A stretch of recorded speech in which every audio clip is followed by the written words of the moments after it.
দল আমাকে নমিনেশন দিলে আমি তো মানে মুখের কথা কি উন্নয়ন করব এটা এখন যদি আমি বলি তাহলে এটা আমার বলা ভুল হবে, কারণ আমি যখনই জনপ্রতিনিধি হব তখন আমি প্রতিটা ইউনিয়নে গ্রামে যাব, গ্রামে গিয়ে দেখব কার কি প্রয়োজন, কোথায় একটা রাস্তা দরকার, কোথায় একটা ব্রিজ দরকার, কোনটা হলে সাধারণ মানুষের উপকারে আসবে। তখন আমার সেইগুলো থাকবে এবং আমার এটাও থাকবে যে আমার নিজের না হলেও কয়েক হাজার কোটি টাকার ইন্ডাস্ট্রি আছে। আমি চাবো যে আমাদের এই যে এই এলাকায় যাতে ইন্ডাস্ট্রি গড়ে উঠুক, যেমন মোংলায় গড়ে উঠতেছে, এবং কিন্তু আমাদের যে গ্যাস নেই একটা সমস্যা, কিন্তু গ্যাস যাতে এলাকায় আনা যায় এটাও আমার একটা আপ্রাণ চেষ্টা থাকবে। এবং এটাই আপনারা আমার আগের কাজ দেখছেন যে আমি যে কথা বলছি ওই কাজ আমি করছি। আপনারা নদীর পাড়ের বাঁধ কত বাধা ছিল আপনারা দেখছেন যে কোনো বাধা আমাকে মানাইতে পারেনি, কিন্তু কোর্টে কেস ছিল, কোনো কেসও মানিনি আমি।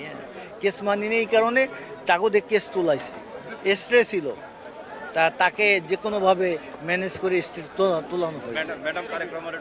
তা কাজে আমি যখন এই জায়গায় যদি আমাকে দল নমিনেশন দেয় বা আমি এই জায়গায় জনপ্রতিনিধি এই দেশের লোক যদি আমাকে চায়, এলাকার জনগণ যদি আমাকে চায়, তাহলে আমি আসলে আমি অবশ্যই ওই যে এই সমস্ত উন্নয়ন কাজগুলো আমি করতে আমি কোনো কমিটমেন্ট করে কোনোদিন কোনো কিছু না করছি এরকম আমার জীবনে কোনো ইতিহাস নাই।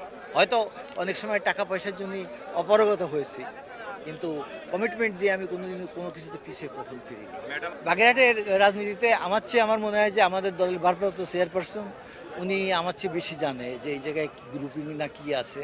তা অবশ্যই তারেক রহমান অনেক বিচক্ষণ নেতা, উনি দলকে সঠিকভাবে গঠন করতেছেন। আর আপনি জানেন আমাদের চেয়ারপারসন, বরঞ্চ আমি আপনাদের সবাইকে বলবো আমার চেয়ারপারসনের জন্য আপনারা দোয়া করবেন, উনি যেন জলদি সুস্থ হয়ে আসে। উনি অল্প দিনের মধ্যে বিদেশে অস্ত্রোপচারের জন্য যাবেন, তা আপনারা সেদিকে আপনাদের কাছে আমরা দোয়া চাই। আমি সমস্ত আমাকে যারা অভ্যর্থনা দিতেছে সবার কাছে আমি দোয়া চেয়েছি যে আমার দলের চেয়ারপারসন আমাদের ম্যাডাম, যে আমি যে উন্নয়ন করছি এটা সব অবদান তার, এটা আমার কোনো অবদান না। কারণ আমি ওনার কাছে একটা কাগজ নিয়ে গেলেই উনি আমার দেখলেই বলতো, সেলিম কী কাগজ আছে দাও। তা কাজে এত ভালোবেসে কিন্তু উনি আমার এই বাগেরহাট এলাকায় উন্নয়ন করছে, তাহলে এর চেয়ে তো বেশি পাওয়া আমার কিছু ছিল না।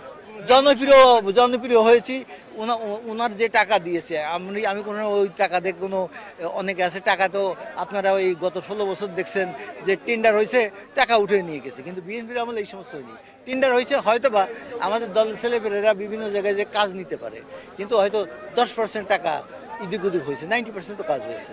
আর এখন যে গত 16 বছরে কোনো কাজই হয়নি, যে একটা রোডের টেন্ডার হলো সেই টেন্ডারের টাকাটা উঠে চলে গেছে, কিন্তু রোড ওই রকমই রয়েছে। পৌরসভা যার সাক্ষী তো পৌরসভা, আপনারা তো পৌরসভা কোথাও হাঁটতে পারেন না, পারেন? কোথাও রিক্সা যাইতে গেলে আমার একজন বলছে যে ওই কি সাধনা মোড় থেকে ওই রেল লাইন পর্যন্ত রাস্তাটা ওই জায়গায় যদি কোনো বসতি মহিলা বা প্রেগনেন্ট মহিলা ওইখান থেকে আসে, তাহলে ওই যে বাচ্চা ডেলিভারি ওইখানেই হওয়ার সম্ভাবনা থাকে। তা কাজে